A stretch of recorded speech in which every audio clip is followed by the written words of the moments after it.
Okay, hi. Friday morning, 10:09. I'm actually maybe on time this week with the video. Wanted to do a recap of week 5, introduce week 6, and what I'm really thinking is that so much to say and so little time. Um, but I guess what I want to first say is that if I was grumpy this week, I apologize. But maybe as we go through the little video here, um, it'll become evident why I was a little frustrated at some points during the discussion forums. Um, okay, but let's see here. So let's just jump in. There's a lot to talk about. Um, Behind me, let's start with the iron triangle, right? The iron triangle has as its premise that uh, three capacities of your organization really have to be in balance in order for it to uh, be sustainable, do good work, be effective, um, you know, be an effective, efficient, and economical organization. All right, and let's see. Yeah, okay, and remember, at the top is the mission and the program capacity. On one side here is the capital or financial capacity of the organization. And over here we have the organizational capacity, or basically the administrative capacity. And if we think about uh, the Parker School, we can basically say that, well, their financial capacity from the get-go was terrible. Using big words, I'd say they were undercapitalized. Using common words, it would be they didn't have enough money to actually get started, right? They don't have enough money to buy new equipment, so they're getting stuff from Remages sales. They don't have money to actually have a nice facility, so they're at that windowless bunker, right? The other thing they don't really have enough money for, although philosophically they're opposed to it as well, is they don't have enough money to actually build any organizational administrative capacity, right? They try to get by without a principal or a head administrative person, and so essentially their triangle looks like this one down here at the bottom, right? They basically have no or limited capital capacity. They also have limited, if we bring this end of the triangle in, limited, oops, where's my finger? There it is. Um, Organizational capacity. And so whenever there's any headwind or problems, basically the organization crashes. Okay, and that's essentially, in a nutshell, the application of the iron triangle to the Parker case study, and um, and so in our discussion forums, we talked about a couple of possibilities. Where are they? Here, right? About financial solutions. Uh, so Parker has like what this hundred to $200,000 budget shortfall, and they're trying to figure out, geezy wheezy, how are we going to cover it? Okay, and what I was trying to say in my post, without being too cranky, is that it's really important simply to first identify whether a possible solution is an actual financial solution to the problem. Let me restate that just a little bit. If you have a financial problem, what you need to do is find a financial solution to that problem. That doesn't mean you have to go with it. That doesn't mean you don't do a second cut and say, okay, well, this possible solution actually does address my financial problem, but ethically and morally and otherwise, it's a violation of everything we stand for. Therefore, we're not doing it. You got to have that discussion, but it's don't spend your energy and time discussing the ethical or moral consequences of a possible solution if it's not actually a solution, right? Okay, and frustration coming out, sorry. So, some of you, and so the other point I was really trying to stress in this week's discussion forums is that you can do some simple mathematical calculations in your head to get a sense of whether different possible solutions are going to be actually address the financial issue that you have. And one of those has to do with magnitude, right? You may be able to do something here, great idea, wonderful, but it is so small ball compared to the big size of your problem. Again, it's like it's not worth your time and energy.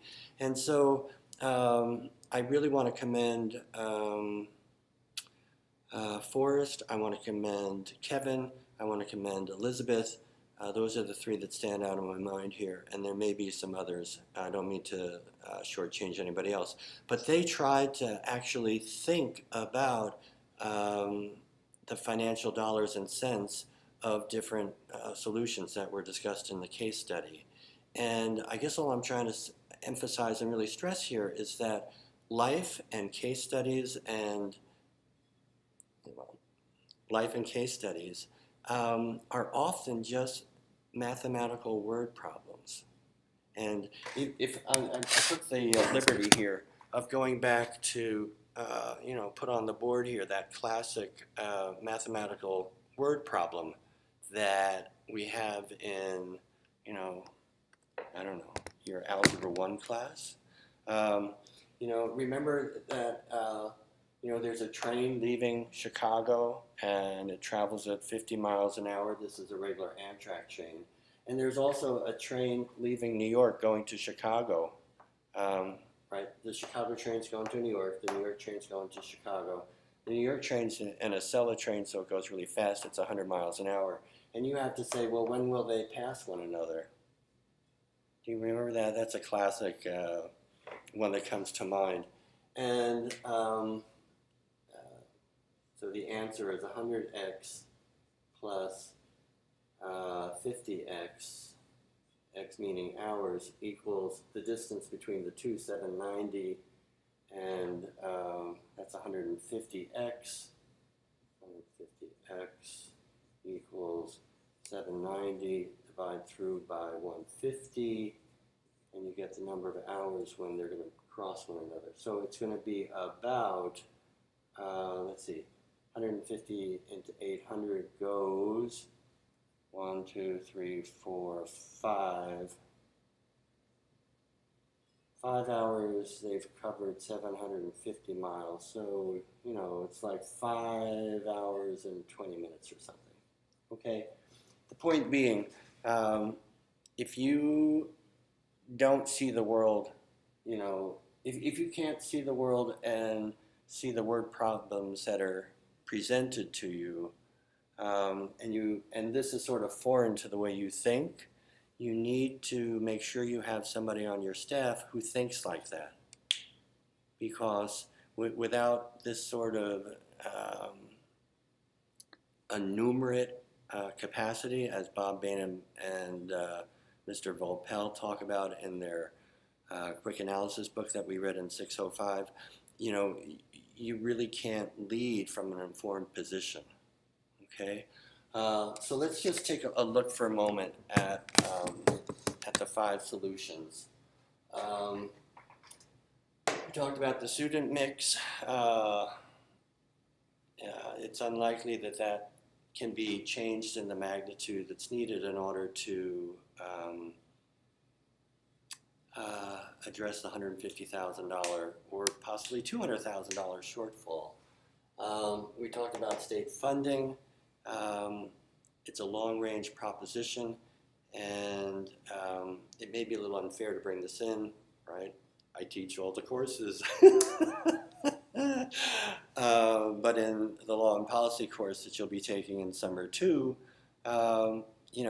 it makes the point really clear that any change in public policy has winners and losers. And in this particular case study, it's very clear that there will be many more losers meaning schools that will lose state funding if Parker gets, and it's similar schools to Parker get more money. And so the likelihood of getting the funding formula changed is really tiny. It's also, as many people pointed out, a very long process, and they have this problem that's going to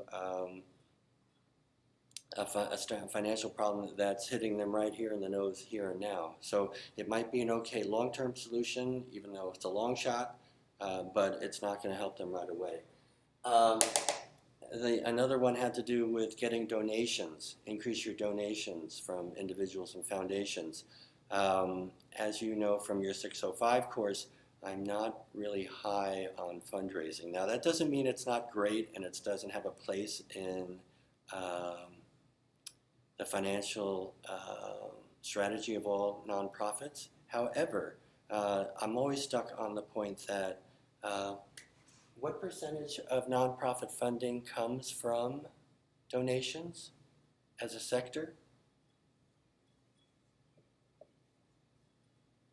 Okay, 13.5%. So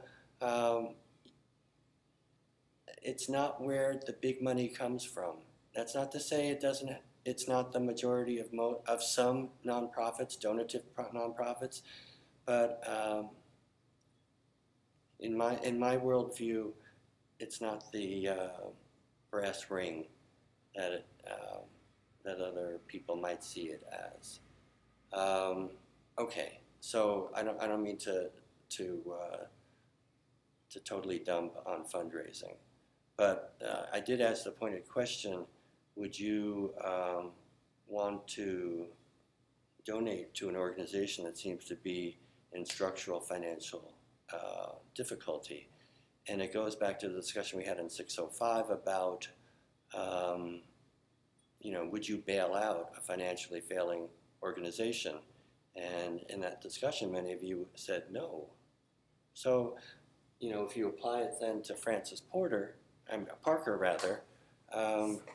this may not be the right way to go. Okay? We talked about activity fees. Again, this is a sort of back of the envelope calculation in terms of the magnitude. How much can you reasonably raise fees versus the magnitude of the actual problem.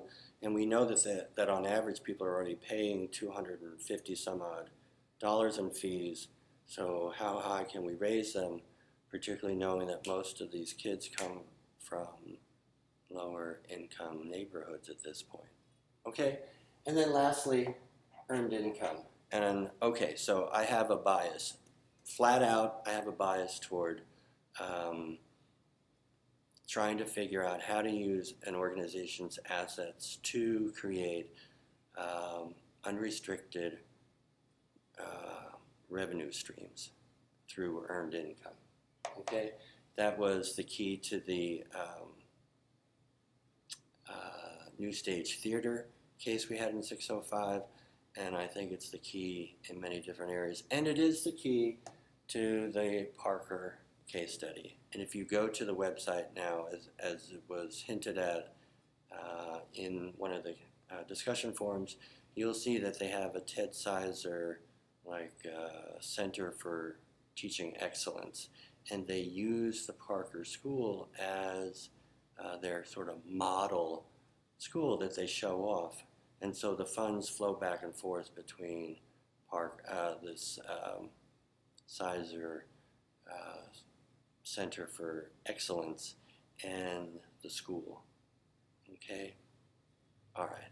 Maybe I've been teaching this case too long because I get dismissive of some of these other possibilities. And I think the key here, and I think Kevin went for this, is that maybe you dabble in some of these and you cobble together something that will get you through the coming year. Because you got to get through the coming year. That's the first and foremost. But for me, this is always the key. Because in the sector as a whole, That's where the bucks are, right? I was looking at this the other night. I think it's like 25 or so percent of nonprofit revenue comes from government contracts, and 50%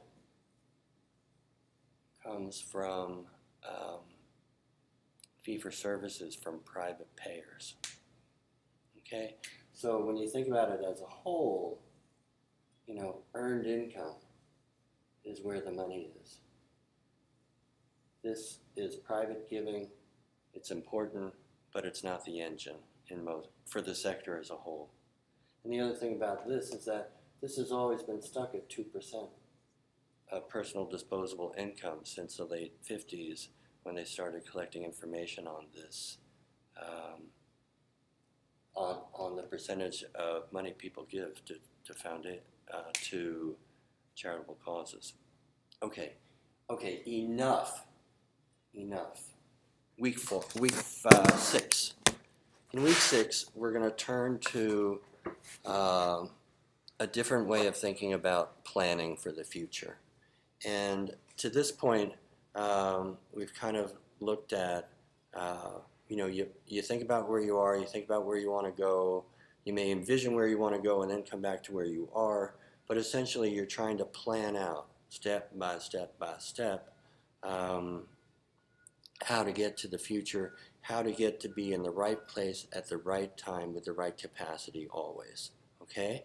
And you remember from week 1 that La Piana had a scathing critique of strategic planning, the traditional strategic planning process that Bryson laid out for us. So now it's La Piana's time or turn to either put up or shut up. So we read his book about the real-time revolution in strategic management. It's not the exact title of the book, but his real-time thinking about how to actually be strategic as a leader of an organization. And his point and his premise is that you don't plan because the environment is too unpredictable going forward. You don't do a strategic plan because the environment's too unpredictable and you can't plan for the future because you can't actually predict the future well, okay? So instead of having a plan, he has decision-making rules, and he establishes these as a way of deciding, well, when the world changes quickly and you have to decide what to do, what should you do? You don't have time to redo your strategic plan.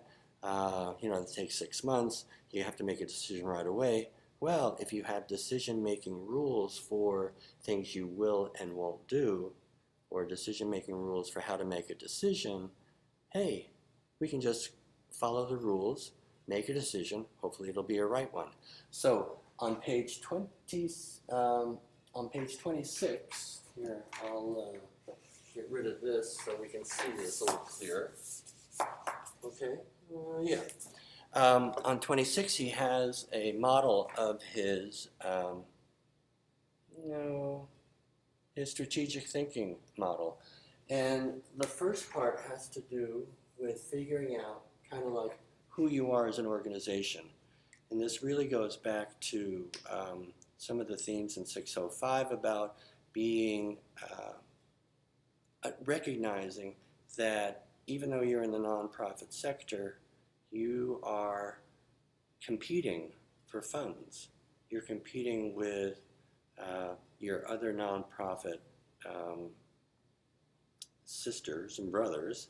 Funny to say you're competing with your sisters and brothers, but with other nonprofits in the field, and you're actually also competing with the government and with the for-profit sector in the big picture, but let's forget about that for a moment. So he really stresses that you have to figure out what your business model is, right? And this goes back to Brinkerhoff too. You are a business. no money, no mission. So what's your business model? What's your engine that drives money into your organization? Using Jim Collins' hedgehog language, okay? And then you have to think about, well, okay, is my business model sort of realistic? You know, what is the market that I'm facing? If I'm trying to provide public goods and services to the public, well, is the public very largely, society in general, the public, willing to support me? Or is that space in the nonprofit market already taken up by others? Hopefully not. Hopefully you're aware that you have a space, and that lastly down here, you have a competitive advantage, right? This relates back to the hedgehog, the second circle. What is it you can do that you're the best in the world in? Okay? And so La Piana comes to the strategic planning process or thinking, strategic thinking process very much from a market-driven, competitive perspective. Once you have that awareness, then he says, okay, let's think about the rules that that's going to guide our decision-making processes. What is it that we're going to do, and what are some of the things we're never going to do based upon our mission? Okay? And then when you, oops, here I erased one of these, the big question. So when the environment changes out there, and or you get an opportunity, and when the environment changes and there's a threat to your organization, or if there is suddenly an opportunity for you to expand and grow and do good things, that's the big question. And the notion is, well, if I have decision-making rules that help me decide what I'm going to do or not do, I can apply those rules to the big question and then get some possible answers right away. And I test some of those answers right away. He has a laugh rule. Oh, that wasn't meant to be, that was so silly. Anyway, it wasn't meant to be like that. Anyway, he has a laugh rule to see whether any of the possibilities are worthwhile. And then ultimately you implement, okay? And then hopefully you get good outcomes, all right? So anyway, we'll be talking about this in the discussion forums, and I'll be interested to hear your responses to that. Lastly, something that often gets lost this week is the other two aspects of La Piana's strategic thinking model. Now, this one here, right, the one I just spent a lot of time discussing, and actually the book takes most of the time discussing, has to do with setting organizational strategy, okay? But La Piana has this pyramid here that says, yeah, organizational strategies at the top, but you also have to think about programmatic strategies, and this actually relates a lot to the evaluation course. If you take that 652, let me write that down. 652. You know, if you figured out, you know, what you want to do, well, you also have to then figure out how's the best way to actually deliver a service or operate a program so that it is, what are the 3 E's? Effective, efficient, effective, efficient, economical, right? Okay. And so that's the second part of the pyramid. And then at the bottom here, way over here, if you can see it, it's operational strategies. Right? These are the standard operating procedures that you use in your organization in order to streamline and quickly dispense with repetitive processes as easily as possible, right? So that it's sort of like these standard operating procedures make it easy for facilitate and support the program strategies. And then at the very top of the organization, you have these big picture strategies for deciding, sort of like on the mega level, what the organization should be doing, where it should be headed. Okay? All right, this has been long, 25 minutes. I think that's all. Okay, so I guess that's it. I went through the whole board. Nothing more to say. So I'll see you online. Hope you have a great weekend, and we'll see you next week in the forums talking about La Piana. Okay? All right. Any questions, comments, always call. Happy to speak with any of you. And I guess, and again, I hope I wasn't too grumpy this week. Okay? All right. Bye-bye.